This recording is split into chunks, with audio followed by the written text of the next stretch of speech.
আলা ইন্না আউলিয়া আল্লাহি লা খাউফুন আলাইহিম ওয়া লা হুম ইয়াহজানুন আল্লাযীনা আমানু ওয়া কানু ইয়াত্তাকুন। আল্লাহ বলে, জমিনের ভিতরে যারা আল্লাহ তাআলার বন্ধু হয়ে যাবে তাদের দুনিয়াতেও কোনো ভয় নাই, দুনিয়াতেও কোনো পেরেশান থাকবে না। আল্লাহর বন্ধু হবে কারা? আল্লাহর বন্ধু হবে দুই গুণওয়ালা মানুষ। একটা গুণের নাম তাকওয়া, দ্বিতীয় গুণের নাম হলো ঈমান। ঈমান আর তাকওয়া যাদের অর্জন হবে, আল্লাহ বলে এরা আমার বন্ধু হয়ে যাবে। আমার বন্ধু জমিনে যারা হবে এদের কোনো পেরেশান জমিনে থাকবে না। তার মানে বোঝা গেল ঈমান আর আমল, ঈমান আর তাকওয়া, এই দুইটা সম্পদ বড় দামি সম্পদ। এই দুইটা সম্পদ বড় দামি সম্পদ। কারণ আজকে আপনি লক্ষ্য করেন, হে বন্ধু, আপনি যখন বাংলাদেশ থেকে এক দেশে যাবেন, যাওয়ার জন্য আপনার দুইটা জিনিসের প্রয়োজন হবে। এক নম্বরে ঈমান, দুই নম্বরে আমল। বলে ঈমান আর আমলের দেশ থেকে যাওয়ার দরকার কি? বলে এই দেশ থেকে যখন আপনি আরেক দেশে যাবেন তখন আপনার পাসপোর্ট এবং ভিসা ছাড়া আপনি অন্য দেশে যেতে পারবেন না। যদি পাসপোর্ট ভিসা ছাড়া কেউ অবৈধ পন্থায় অন্য দেশে যায়, যাওয়ার সাথে সাথে তাকে সেখানকার গোয়েন্দা বাহিনী গ্রেফতার করে জেলখানার ভিতরে নিয়ে চলে যাবে। ঠিক তেমনি ভাবে দুনিয়া থেকে বিদায় নিতে হবে কবরের দেশে। আর কবরের দেশে যারা যাবে, কবরের দেশে যাওয়ার জন্য ঈমান আর আমল নামের পাসপোর্ট আর ভিসা তাদের প্রয়োজন হবে। ঈমান আমল নামের এই পাসপোর্ট ভিসা ছাড়া যদি কেউ কবরে যায়, ওই যে অবৈধভাবে যাওয়া যেমন অন্য দেশে, ঠিক এই অবৈধভাবে যখন কবরে যাবে ঈমান আমল থাকবে না, সাথে সাথে ফেরেশতারা ডান্ডার বাড়ি দিয়ে জাহান্নামে নিক্ষেপ করবে। এজন্য মানুষের জীবনের সফলতার জন্য, দুনিয়া এবং আখিরাতের সফলতার জন্য সবচাইতে দামি জিনিস হলো ঈমান আর আমল। ঈমান কত দামি জিনিস! সাহাবায়ে কেরাম ঈমান অর্জন করেছেন। ঈমান পরিপূর্ণ হওয়ার কারণে আল্লাহ সাহাবায়ে কেরামের সম্মান বৃদ্ধি করে দিয়েছেন। এ বন্ধু, ঈমান যখন ঠিক হয়ে যাবে, ইবাদত ঠিক হয়ে যাবে, আখলাক সুন্দর হয়ে যাবে, চরিত্র সুন্দর হয়ে যাবে। ঈমান যদি ঠিক না হয়, দুনিয়ার ভিতরে ঈমান যদি বিশুদ্ধ না হয়, ঈমান যদি পরিপূর্ণ না হয়, যত ইবাদত করো না কেন ওই ইবাদত আল্লাহর দরবারে গ্রহণযোগ্য হবে না। এজন্য ঈমানটাকে আগে পরিপূর্ণ করতে হবে, পরিশুদ্ধ করতে হবে। আল্লাহ রাব্বুল আলামিন বলেন, আমিনু কামা আমানান নাস। ঈমান তৈরি করো সাহাবায়ে কেরামের ঈমানের মতো। সাহাবায়ে কেরামের ঈমান কেমন? জীবন দিয়েছে, ঈমান দেয় না। সাহাবায়ে কেরামের ঈমান কেমন? নবীর উপরে ঈমান আনছে, মা পর্যন্ত বেজার হয়ে গেছে। নবীর উপরে ঈমান আনছে, বাবা পর্যন্ত বেজার হয়ে গেছে। আত্মীয় স্বজন, বন্ধু বান্ধব বেজার হয়ে গেছে। ওই সাহাবা ডাক দিয়ে কয়, মা, মুহাম্মাদের উপরে ঈমান আনছি, এখন দুনিয়ার সবাই যদি বেজার হয়েও যায় আমার কোনো আসে যায় না।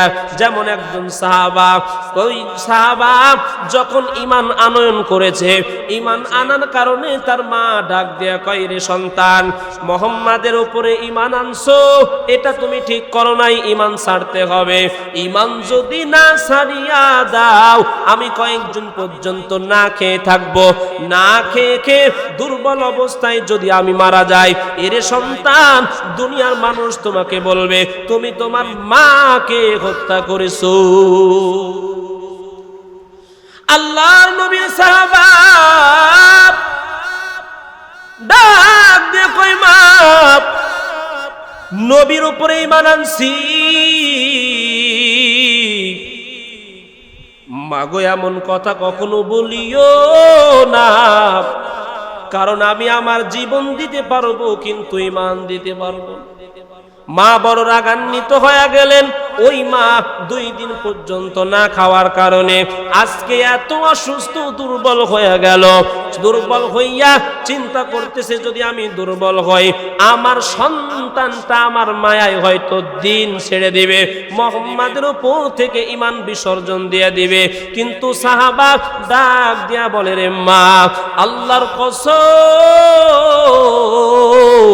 যদি আল্লাহ তোমাকে 100 প্রাণ দিত আর তুমি যদি সবগুলো এক এক করে বের করে দিতে, তোমার 100 প্রাণ যদি ইন্তেকাল করতো, বিদায় নিত, ও মা জানিয়া নাও, তবু আমি তোমার সন্তান একবার যখন মুহাম্মাদের উপরে ঈমান আনছি জীবন দিয়া দিতাম, তবু ঈমান কখনো দিব না। আল্লাহু আকবার। কেমন ছিল সাহাবায়ে কেরামের ঈমান? ডাক দিয়ে কয়, ও মা, জীবন দিয়া দিব কিন্তু ঈমান দিব না। হয় ইচ্ছা হয় খাও, যদি ইচ্ছা না হয় তুমি খেও না, তবু ঈমান দিব না। এরে নবীর আশিকের দল, সাহাবায়ে কেরামের মতো ঈমানটা বানাও, দুনিয়াতেও দামি হইবা, আখিরাতের ভিতরেও দামি হয়ে যাইবা। আল্লাহ তাআলা কোরআনে বলেন, ইন্নাল্লাযীনা আমানু ওয়া আমিলুস সালিহাত কানাত লাহুম জান্নাতুল ফিরদাউসি নুজুলা।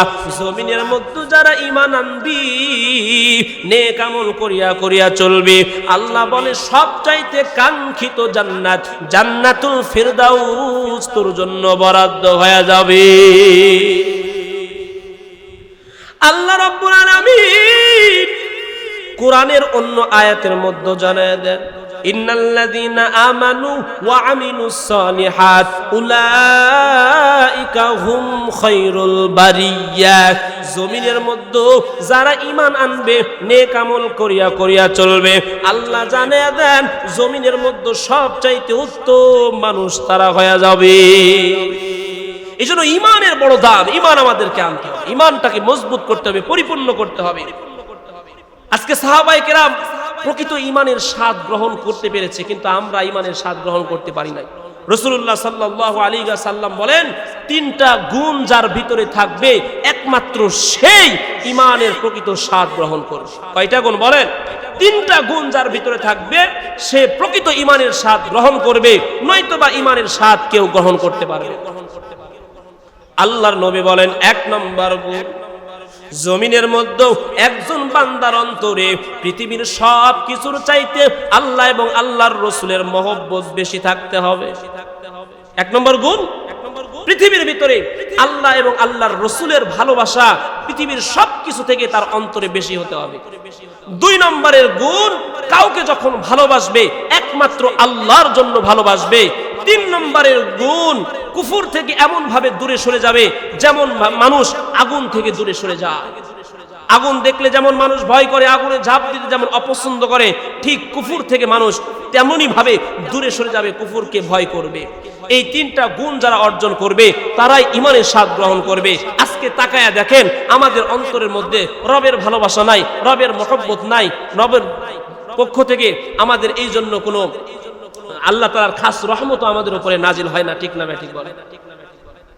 অথচ আল্লাহ তাআলা জানায় দেন, ঈমানওয়ালা তারা যাদের মধ্যে একটা গুণ থাকবে। কোন গুণ?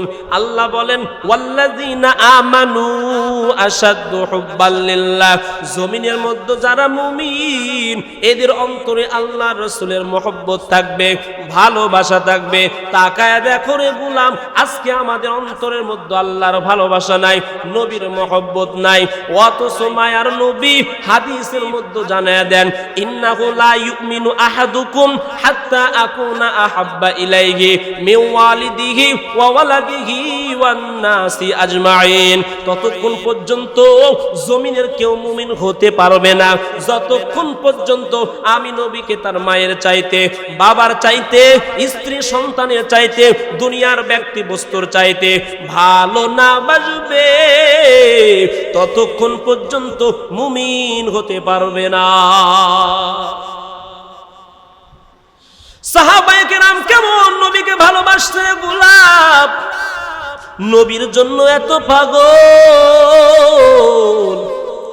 শুধু পুরুষ সাহাবা না, নারী সাহাবারা পর্যন্ত নবীর জন্য পাগল। মায়ার নবী উহুদের ময়দানে যুদ্ধের জন্য গেলেন সাহাবায়ে কেরামের দল নিয়ে। হঠাৎ করে বেঈমানরা ছড়াইয়া দিল মুহাম্মাদের ইন্তেকাল হয়ে গেছে। একটা নারী সাহাবা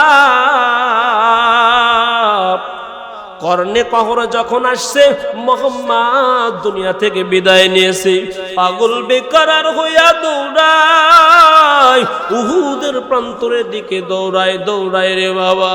মানুষের সঙ্গে যখন দেখা হয় মানুষ তাকে ডাক দেয়া কয়, রে মহিলা তোমার বাবা উহুদের ময়দানে শহীদ হয়ে গেছে। মহিলা ডাক দেয়া কয়, ইন্না লিল্লাহ।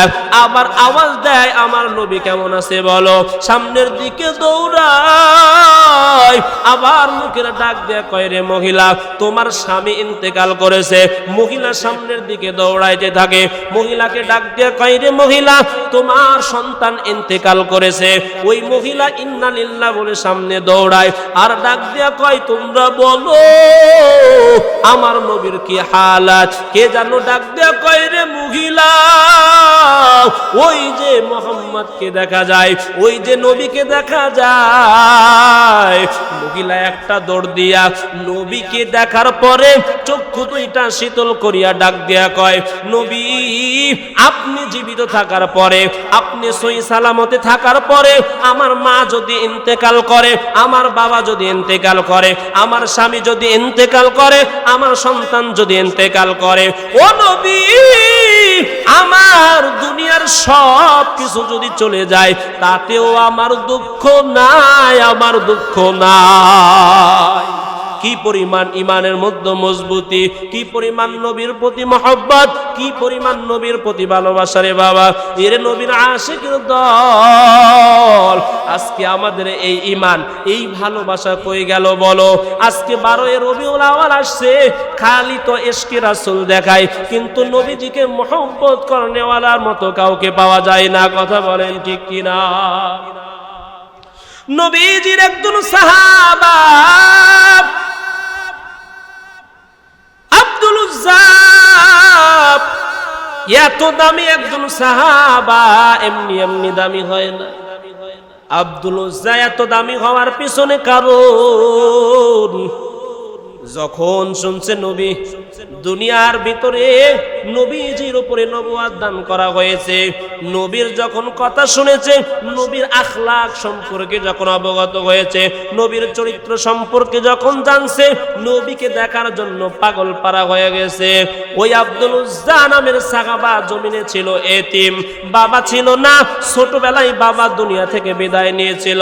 আব্দুল উজ্জা নামের সাহাবা মনে মনে নিয়ত করে আছে, যদি মুহাম্মদকে দেখতে পাই মুহাম্মাদের উপরে ঈমান আনবো। মুহাম্মাদের প্রেমে পাগল হয়ে গেলেন আব্দুল উজ্জা। কিন্তু চাচার কাছে লালন পালন হয়, ঈমান আনার পথে বাধার প্রাচীর হয়ে দাঁড়ায় গেলেন একমাত্র চাচা। চাচাকে একদিন ডাক দিয়ে কয়, চাচা আপনাকে একটা প্রশ্ন করতে চাই। বলে, ভাতিজা কি প্রশ্ন করতে চাও, প্রশ্ন করো। আব্দুল উজ্জা ডাক দিয়ে কয়, চাচা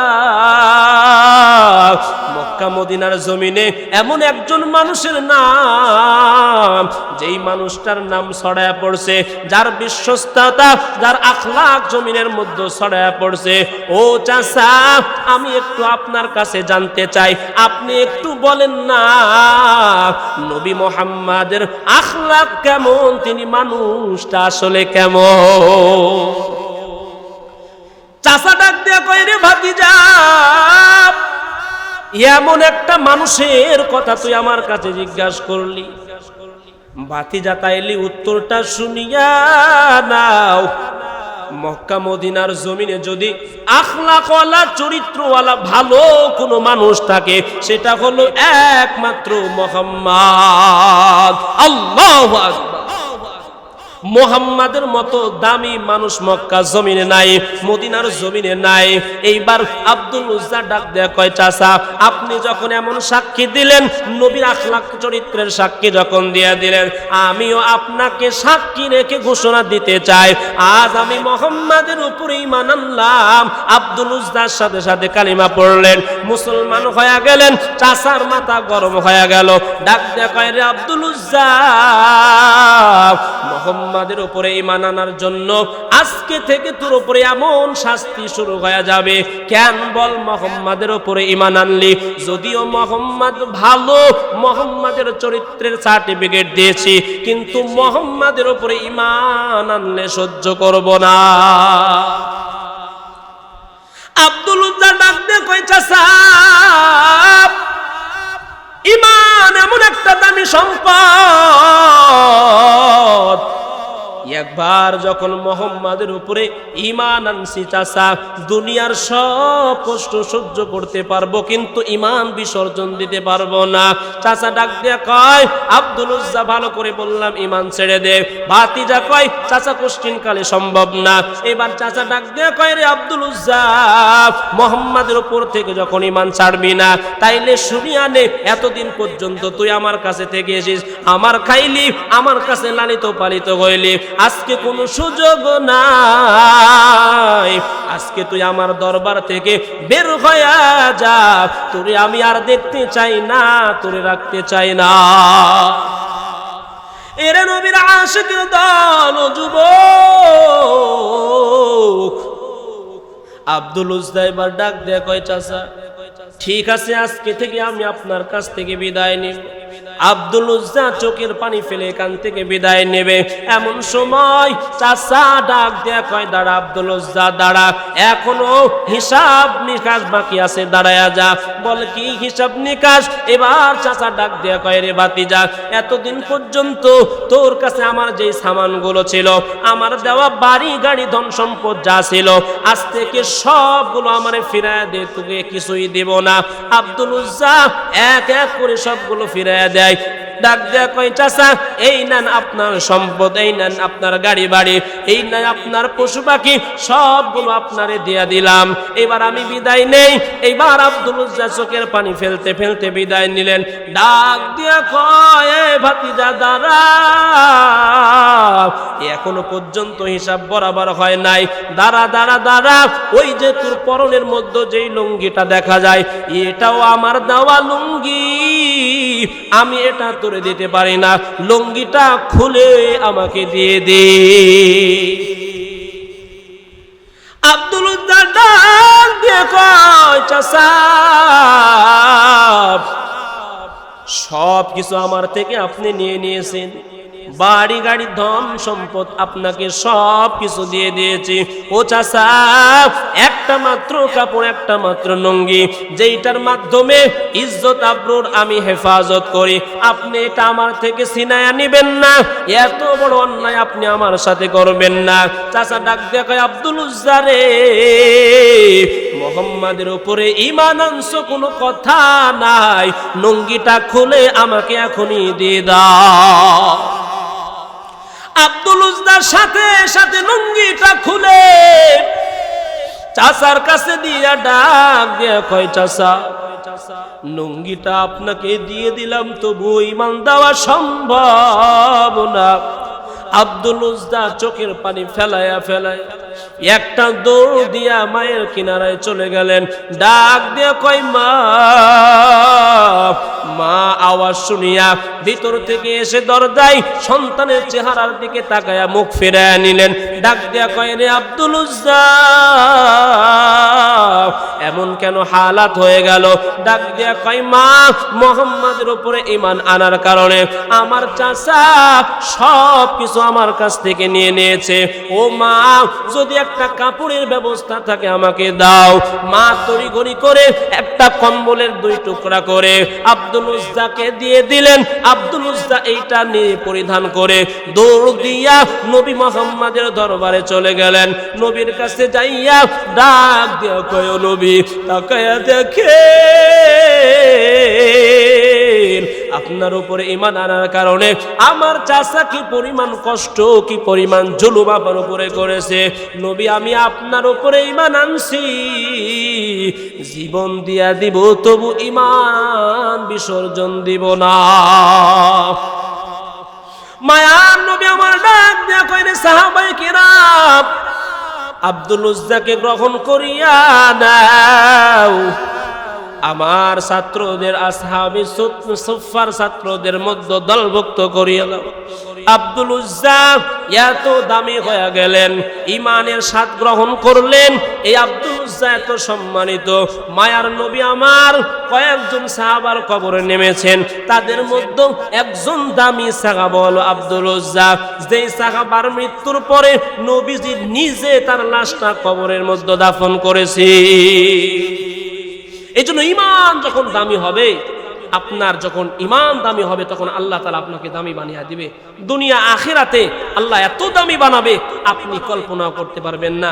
আল্লাহ রব্বুল আলামিন আমাদের সব ভাইকে ঈমান এবং আমলের মেহনত করে, ঈমান আমলকে দুরুস্ত করে, সঠিক করে, পরিপূর্ণ করে দুনিয়া থেকে বিদায় নেওয়ার তৌফিক দান করেন। আমিন। আলহামদুলিল্লাহি রাব্বিল আলামিন।